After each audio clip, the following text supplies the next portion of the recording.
Ven y vive una experiencia de fe que te hará bien. Saludo, Dios te bendiga, hermano y hermana que nos está mirando ahí a través de este canal. Hoy me he trasladado acá a la provincia de La Vega, en un municipio llamado Los Corozos de La Vega. Y hoy estoy compartiendo aquí con mi hermano Ángel Cava, que quiere contarnos su experiencia de fe para que nosotros escuchemos su historia y a través de ella aprender, aplicarla y abrirle el corazón al Señor. Así que saludo, hermano Ángel. Buenas tardes, mi hermano Pablo, y a todos aquellos también que están en este momento pues escuchando a través de la plataforma de YouTube. Aquí estamos entonces, Rafa, queremos conversar contigo en esta tarde, tu testimonio, tu experiencia de fe. ¿A qué parroquia pertenece ahora actualmente? Sí, ahora mismo pertenezco a la parroquia Nuestra Señora de la Merced del Santo Cerro. Ah, ok, sí, ya. Pero antes de eso, Ángel, vamos a conocer un poco más de tu historia, de donde tú naciste. Me imagino que no naciste aquí. No, vine hace unos 5 años, pues recién me estoy aquí estableciendo. O sea, nací en una comunidad cercana de aquí, conocida como la Llanada La Vega, en un campito más arriba de donde estamos ubicados ahora mismo. Por ahí nací. Prácticamente cerca de aquí, ¿verdad? Exacto, unos 5 o 6 kilómetros aproximadamente. Ya. Entonces cuéntanos, sí. Tu padre, tus hermanos, ¿cuántos son? Bueno, mi padre y mi madre, pues mi padre hace ya unos 15 años que falleció, mi madre tiene 14, somos 7 hermanos, en la cual que es el mayor que yo falleció cuando yo no lo conocí, de unos 11 meses, por lo tanto quedamos 6 todavía que estamos aquí en la tierra. Sí, ok. Y cuéntame entonces esa experiencia, esa infancia, ¿cómo fue contigo? ¿Cómo naciste? ¿Cómo creciste? ¿Cómo era el ambiente, la casa donde naciste? Fíjate, venimos de una familia católica, cristiana, muy humilde, pues muy pobre económicamente, si se puede decir aquí así, pues fue difícil para mí especialmente poder hasta estudiar, porque la escuela estaba a unos 6 kilómetros aproximadamente de mi casa, no había posibilidad de llegar en vehículo, no había forma de transporte para poder ni siquiera estudiar. O sea, que fue precaria la situación. Y antes yo me imagino para acá, como una zona montañosa, como podemos ver por acá, me imano que la lluvia siempre era muy constante. Exacto, era continuamente, siempre estaban los caminos muy humedecidos y esa forma, para poder llegar a la escuela, pues, hasta eso era bien difícil en el caso para mí y para muchas personas en aquel entonces. Bien precaria. Entonces cuéntame, en esa parte, ¿qué cosas buenas tú recibiste y qué no tan buena en esa infancia tuya? Bueno, recibí, por ejemplo, la enseñanza de mi padre, que siempre pues fue un padre muy ejemplar. Mi padre era no persona preparada, ni vamos a decir maduro en la fe, como cristiano, católico, como aparecen todavía muchos así, que iban a la iglesia y todo, pero no eran personas que estaban de lleno dentro de la iglesia, pero sí ellos se esforzaron y pude recibir la primera comunión y ese tipo de cosas. Y ellos hicieron hasta todo lo que pudieron hacer por la escasez que había en aquel entonces hasta de una iglesia cercana. Ya. Entonces, ¿realizaste tus estudios ahí en la Llanada de La Vega, todo? No, solamente pude llegar en aquel entonces hasta el 7º grado. No pude seguir estudiando porque no tenía forma como seguir a otra escuela, porque me quedaba todavía más lejos todavía la otra que podía seguir para poder avanzar en aquel entonces.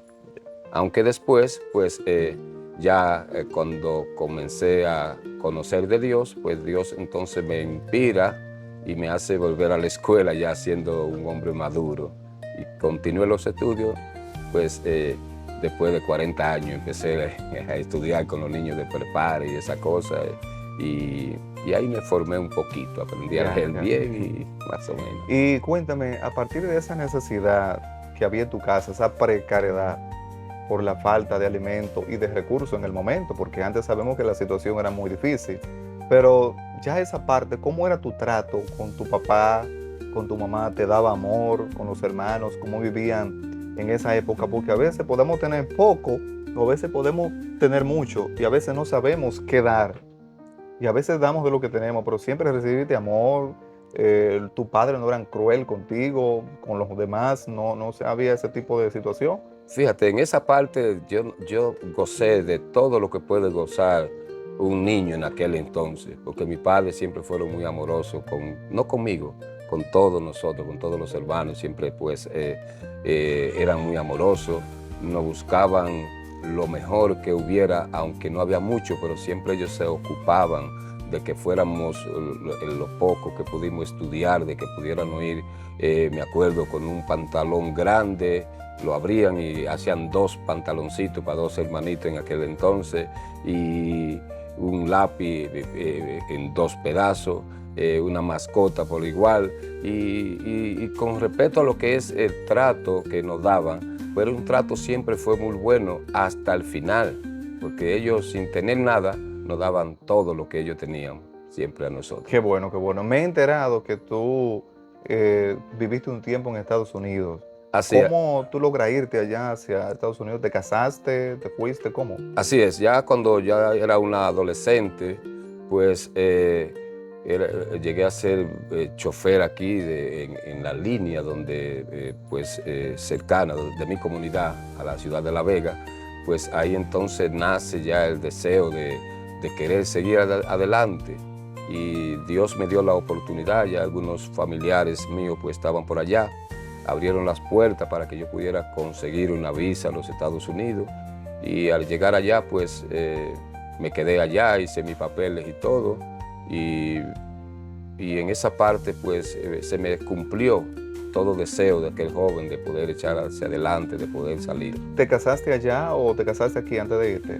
Ya estaba casado, recién casado, pues tomé la decisión y encontré una oportunidad de poder llegar a los Estados Unidos a una temprana edad. Ya, ¿y a los cuántos años más o menos recuerda que te fuiste? Creo que tenía aproximadamente unos 22 años cuando, Muy joven, muy sí, joven. cuando llegué allá. Muy joven ya. Sí. Entonces ya a los 21 años te había casado, los 22. Sí, así es. Ya me había casado por la ley.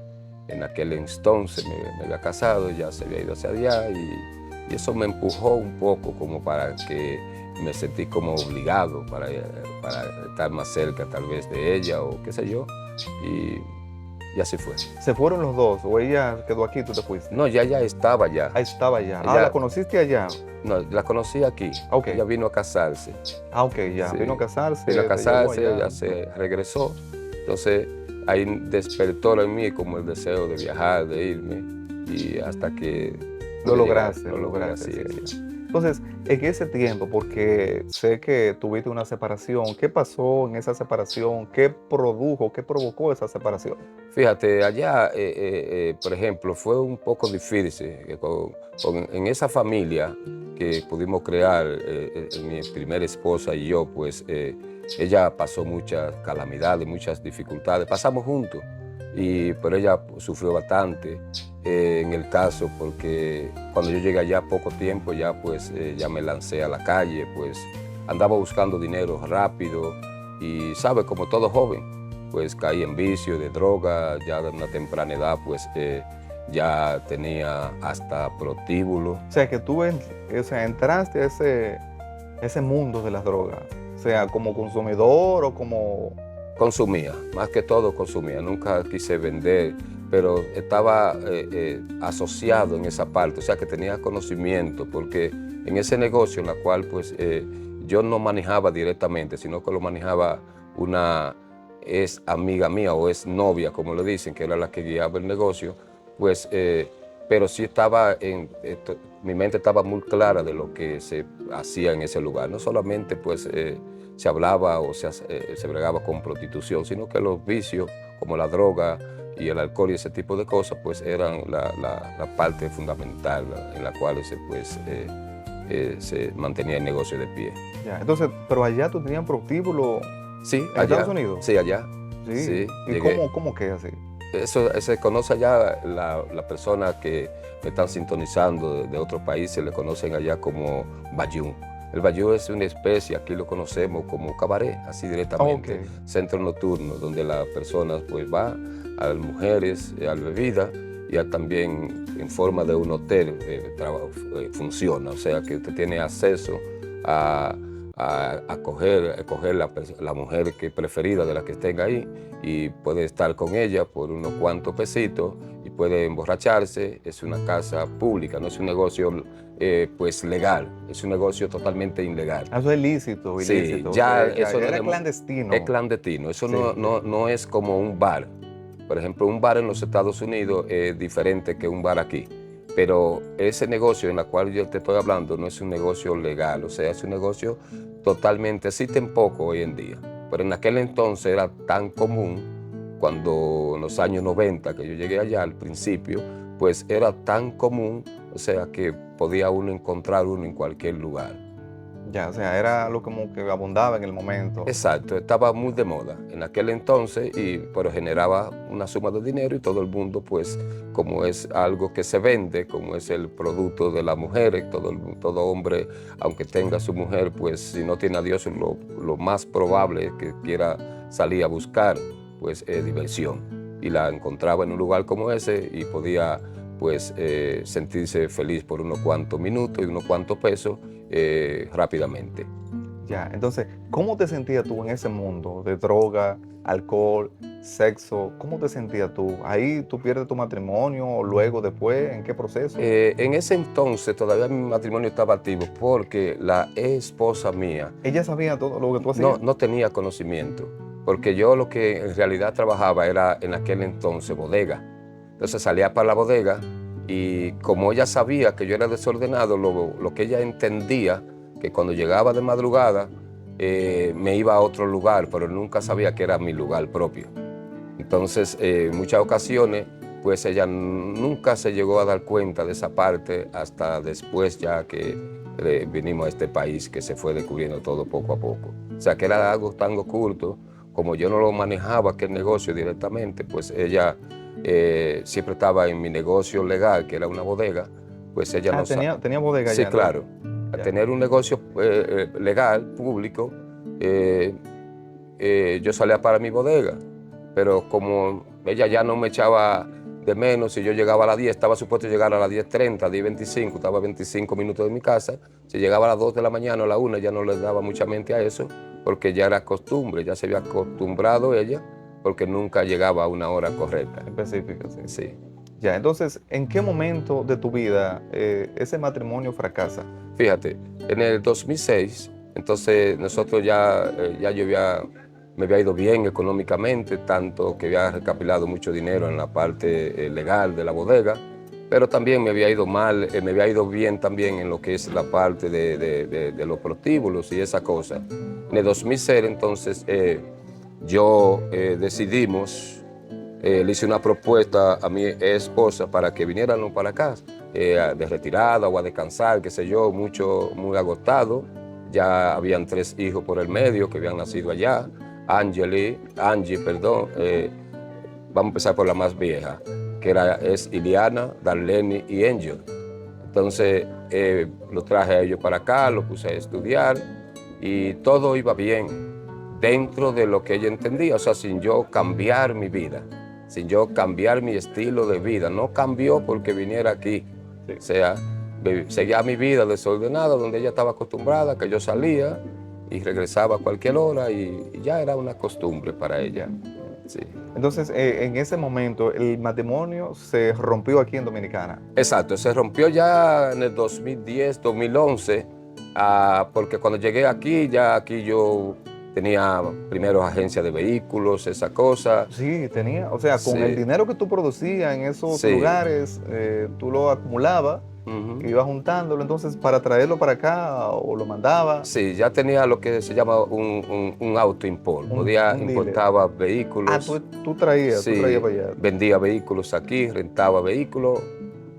Me iba bien económicamente, me iba bien en el negocio y todo, pero ese no era mi línea. Lo que yo buscaba, veía que aquí pues podía producir más dinero, con lo que en realidad me gustaba, que era la prostitución, una vida rápida, dinero rápido y por mucha cantidad. Eso me atraía. Entonces lo que hice fue quitar la agencia de vehículos y entonces ahí establecí una gran discoteca, un centro nocturno.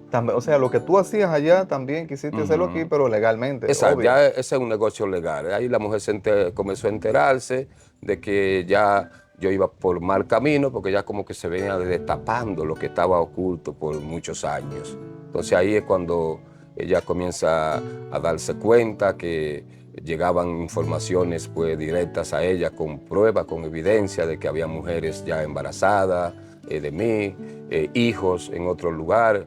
Y entonces comienza el pleito, comienza el problema dentro de nuestra casa.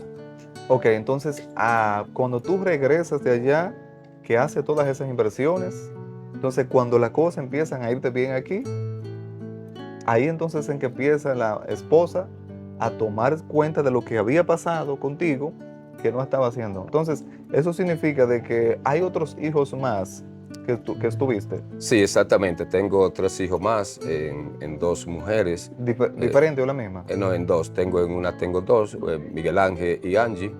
Y también tengo la más pequeñita que se llama Ángel y Mariel, que es hija de Mari, la última mujer que tenía. Ok, ya. Ok.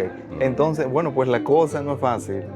Yo me imagino que para ti fue difícil, o sea, cuando ella descubrió todas esas informaciones y por la que hubo una ruptura.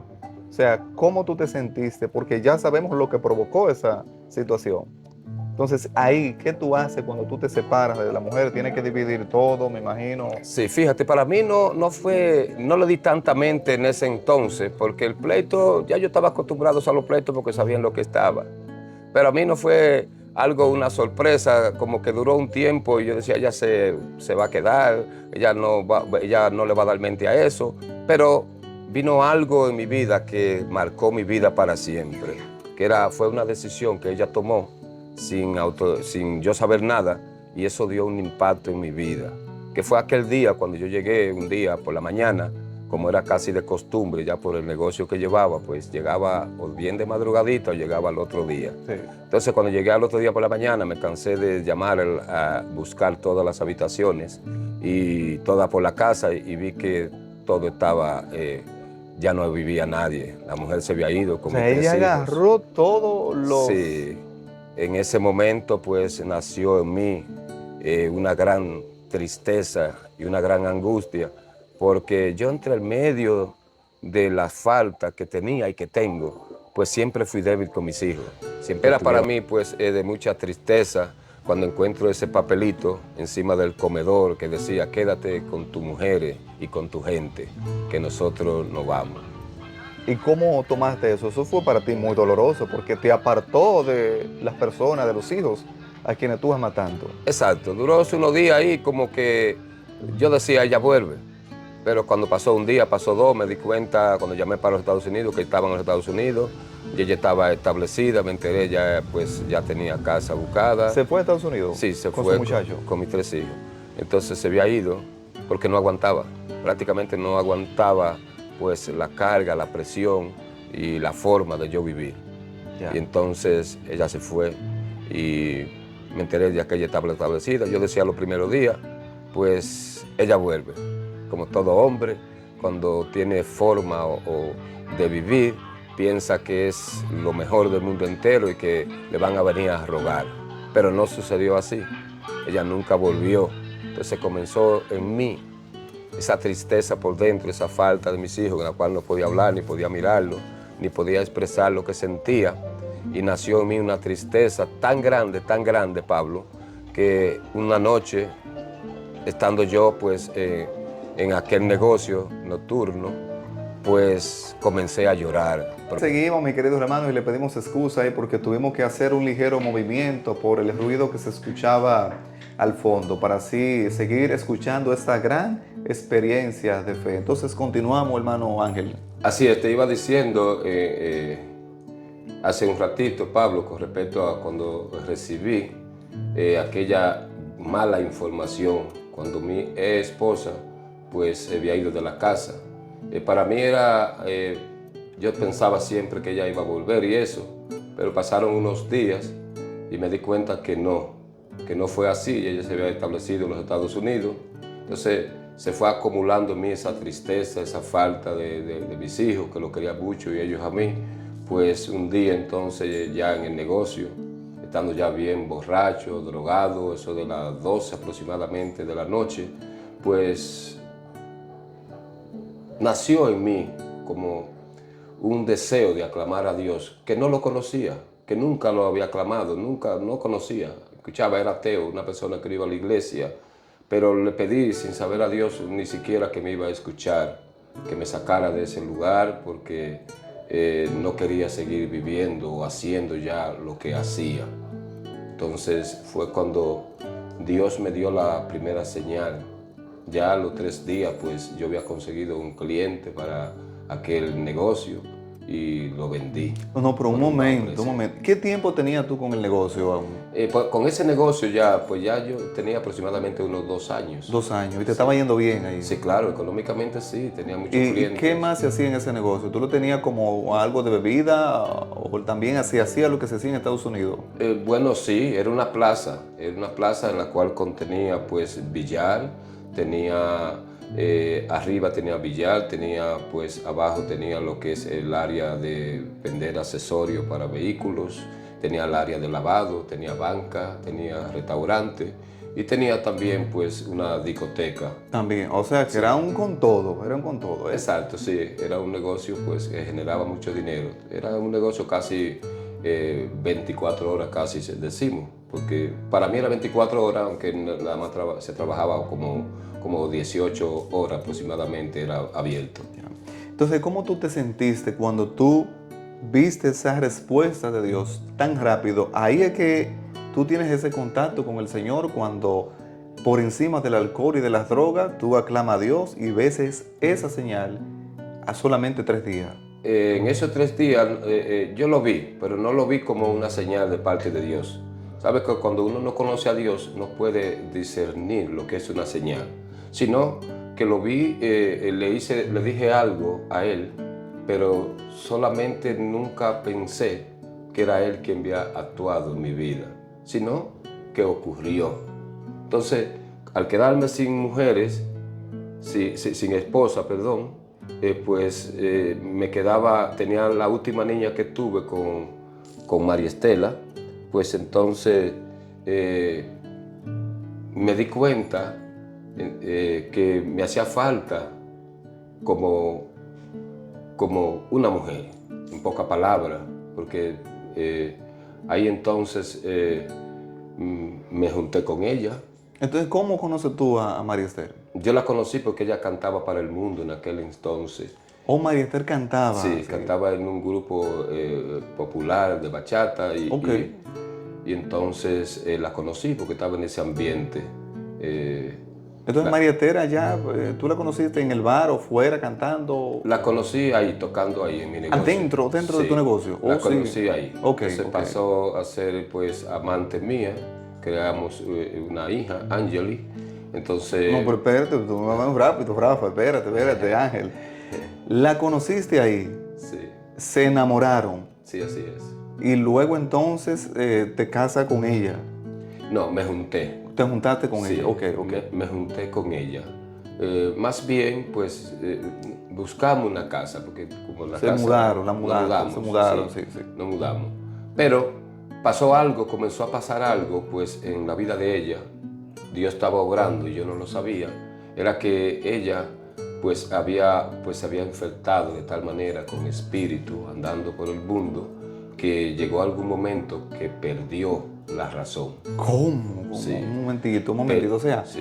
Ella parece que tenía algunas infectaciones espirituales, sí. Quizás que se hicieron o se provocó, quizás ella fue donde un curioso o la llevaron, quién sabe. Sí. Entonces ella perdió. Sí, perdió la razón. Ya estando conmigo, ella perdió la razón totalmente, y aquella joven artista, pues elegante, bailarina, pues llegó a pesar unas 60 y pico de libras nada más. ¿Cómo? O sea, sí. Porque no se alimentaba, no comía. No se alimentaba, pero ante todo no dormía. Tampoco. Y venía algo que la arrastraba venía un espíritu que la arrastraba y la podía ya cruzar, se iba de la mano de cualquiera y se cruzaba de una calle hacia otra, corriendo, se le importaba quitarse la ropa, totalmente había perdido la mente, pues perdió la memoria. Se podía hasta desnudar delante de cualquiera sin importarle quién fuera, pajonúa, mal vestida, no se bañaba. Comencé yo a vivir entonces, experimentar ahí un calvario, si se puede decir, porque ahora no puedo dormir, no puedo comer, tengo esta mujer en responsabilidad mía y tengo todas esas dificultades. Ya, entonces en ese proceso, con el dinero, ¿qué tú podías resolver con eso? ¿Qué fue lo primero que pensaron cuando a María Esther le pasó esa situación? Bueno, mira, lo que primero me pasó por la mente fue buscar médicos, los mejores médicos, como siempre, buscar los mejores médicos. Íbamos donde Valdés, que es uno de las personas, de los doctores más fuertes en esa materia, buscarlo, y él nos ayudaba. Simplemente podía inyectarla para que durmiera, pero muchas cosas no podía hacer, porque eso no es corporal, sino que es espiritual. Sí. Entonces, ellos no entienden de eso. No entienden esa parte. Lo que hacía cuando la llevábamos, por lo menos la ponía a dormir un día o 2 días con algunas pastillas y ni eso le resolvía, porque cuando despertaba mucho peor. Entonces, buscando y buscando, me daba cuenta que no tenía ella pues solución, no había una respuesta que me dijera se va a poner bien. Pero un día entonces la llevamos donde los brujos, donde un brujo por allá, por Esperanza, y de allá fue que vino bien peor. También fueron a consultar con brujos. Sí, le dijeron, claro, cuando la persona no conocemos de Dios, lo primero que le dicen es, la primera herramienta que aparece es una gente que diga, yo conozco a alguien que le puede resolver ese problema. Y el problema se volvió entonces mucho Sí, peor. Se hizo peor. Allá vino ella bien mala. Allá sí vino ella bien mala porque ahora se había infectado más. Allá vino ella peor. Pero ya entre medio de todo eso, otra noche, un día su madre me dice, Ángel, mire, yo no soy, la madre de ella no es tan creyente, pero ella sí sabía que estaba la casa de Maús en Santiago, y yo no conocía ese lugar, prácticamente no sabía, no estaba en ese ambiente, y además no tenía tantos años de vivir en este país. Ese lunes la llevamos a misa. Llegamos siempre como todo una persona que no tiene conocimiento de lo que, ni a dónde está, ni lo que se practica, pues llegamos último y nos quedamos en la entrada, porque ya no había asiento, una gran multitud de personas, no había asiento para sentarnos, y yo solamente escuchaba como algo parecido, pero nada me entraba, cantos, alabanza, eso no estaba en mi mente creado, no sabía que existía nada de eso, y yo escuchaba. El caso es que en alguna ocasión dijeron cierren los ojos, yo entré medio abierto porque yo andaba hasta con mi pistola enganchada. En la iglesia también. Sí, yo no sabía, yo pensaba, digo, aquí puede haber muchos tigres, hay mucha gente, una persona más o menos importante, dije, cierren sus ojos, yo como que lo entrecerré un poquito ahí. Pero cuando quise abrirlo ya Mari no estaba a mi lado. ¿Qué pasó? Mari había salido corriendo hacia el altar, que yo no sabía dónde había ido, no sabía que era un altar ni nada. Entonces ella salió corriendo, vi que iba ese gran vacío que ella iba dejando cuando iba tumbando personas. Cuando todo el mundo estaba concentrado, ella se entró entre medio de la multitud hasta llegar donde el Padre. Yo llegué allá, pero cuando llegué, pues ya ella había recibido un toque del Espíritu Santo y estaba ya pues en el piso llorando. Estaba llorando, yo me quedé ahí parado, pusieron sus manos también sobre mí, pero nada pasó, porque yo estaba enfocado en mi mujer que estaba en el piso y no sabía lo que estaba pasando en aquel entonces. Pero sucedió algo que comenzó ahí a cambiar mi vida desde ahí, digo, porque en ese entonces me acuerdo que Mari se levantó, y cuando se levantó con mucha vergüenza, con mucho miedo, se cubría, diciendo, ¿dónde estoy? ¿Cómo puede ser posible? ¿Cómo tú me haces que yo venga a este lugar? Mira cómo ando, despernada. Había recuperado la memoria y ya era la otra Mari, tenía vergüenza y tuve que sacarla rápido porque estaba bien avergonzada en la multitud ahí dentro de la forma que andaba vestida, porque no había forma de poderla poner que se luciera de otra manera. Vestirla. Sí, exacto. pero a mí me dieron como una encomienda ya, los que estaban ahí, como Luis Ramón Polanco, Eva, se acercaron a mí, no sé, por vía de quién, no me conocían ni yo a ellos, Antonio, también Gutiérrez, se acercaron y me dijeron, mira, ella empezó un proceso de liberación, tiene que seguirla trayendo todos los lunes. Sí. Entonces, todos los lunes yo llevaba mi mujer allá y comenzó entonces a recibir ella hasta que fue pues recuperándose un poco a poco. Entonces, ya ahí fue naciendo en mí ese gran deseo, porque miraba que el primer punto no estaba invirtiendo dinero, lo que estaba invirtiendo algo de mi tiempo y además estaba muy cerca de la casa donde vivíamos. Y yo dije, pero vale la pena esforzarse de esta manera o de venir hasta aquí, porque al fin y al cabo ni estoy invirtiendo y estoy viendo nuevos resultados. Ahora puedo dormir, ahora puedo comer y ahora tengo mi esposa nueva que puede cocinarme, que puede estar conmigo. Puede atender. Exactamente. Entonces ya era yo el interesado de ir todos los lunes a la misa, pero no sabía yo en aquel entonces que Dios estaba haciendo su trabajo en mí también, que el llamado era para mí también por medio de ella. Por eso que siempre, pues, Dios empieza como en algunas personas, no todos casos son iguales. Por mí empezó con esa pequeña prueba y permitió eso en ella para que yo me acercara a Dios. A Dios, qué bueno, qué bueno. Bien, entonces, Ángel, eso fue una experiencia maravillosa, porque vimos que lo que tú habías consumido, gastado tiempo, espacio y dinero, noches sin dormir, días complicados con esa situación de Mari, y cuando tú decidiste llevar a tu mujer por vía de alguien que Dios puso como un ángel, como tu suegra, en ese momento se dirigieron a ella y vemos que con solamente ir una sola vez, Dios lo cambió todo en María Esther, la hizo nueva y la transformó para la gloria de Dios. Eso es siempre, hermano, Dios nos espera a ti y a mí a que vayamos para que Él arregle nuestra vida.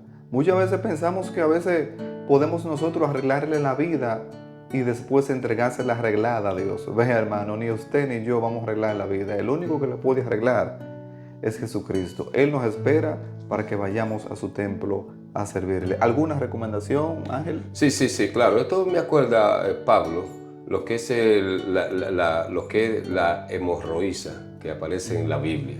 Es un impacto también que como ella recibió, así también yo pude experimentarlo con Mari, que ella se propuso, aunque yo no llevaba ninguna recomendación de nada que fuera esto a ser tan eficaz como fue Dios en ese momento, que fue algo que provocó en mí pues un deseo de buscarlo, porque lo que no pudieron hacer los médicos, lo que no pudieron hacer los brujos, lo que no pudo hacer el dinero que yo tenía para gastar en aquel entonces, lo hizo Dios. A ti que me estás escuchando, Dios lo pudo hacer en segundo. Así Dios también quiere llegar a muchos hogares, especialmente a tu casa, a tu hogar. Tal vez te encuentras atrapado en algún vicio, tal vez no eres de ninguna denominación y sientes pues que no puede avanzar o que tiene situaciones tan difíciles como la que también yo viví, y hoy en día doy testimonio de la grandeza de un Cristo que está vivo y tiene poder para llegar hasta tu casa. Y si lo hizo con Mari, también lo puede hacer contigo, como lo hizo también conmigo, lo hizo con el hermano Pablo y lo hizo con muchas personas que hoy somos testigos del poder de Dios. ¿Y qué está esperando para levantarte de tu asiento e ir a la iglesia? Dios te espera y quiere hacer grandes cosas contigo. Ya para terminar esta parte, porque luego vamos a continuar con una segunda, aquí termina ya el inicio de la conversión de Ángel Cava. Entonces vamos a escuchar nuevamente así su versión después que él siente el deseo y la necesidad de buscar de Dios. Él estuvo ocupado buscando dinero y logró una parte, pero vamos a ver entonces ahora, más adelante, lo que Dios le tenía a él para darle, para regalarle, que es la parte más importante que nos interesa. No de dónde estábamos, sino lo que Dios ha hecho en nosotros.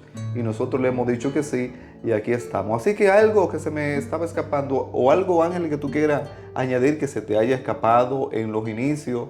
Yo sé que tú estuviste involucrado en eso de Gallo con un compadre tuyo. Ah, sí, yo no, yo lo que los vicios lo ponía en práctica todo, porque los vicios van enlazados entre unos y el otro. Por ejemplo, de todos los vicios yo lo he usado todo. Yo jugaba dado, yo jugaba bingo, yo jugaba mucha lotería, yo jugaba gallo que usted no se imagina. Pero Y la loto también. loto en los Estados Unidos y aquí también lotería de esa nacional que había en aquel entonces. Porque los vicios siempre están enlazados, siempre como que uno lo lleva al otro peor. Pero gracias a Dios, pues salido de toda esa, Las redes que te tenían atrapado, todas esas cosas que me tenían ya pues envuelto y no encontraba salida. Sentido a la vida ante todo. Sentido a la vida. Bien, pues quédate ahí porque ahora mismo vamos a continuar con la segunda parte de este testimonio de experiencia de fe. Dios te bendiga.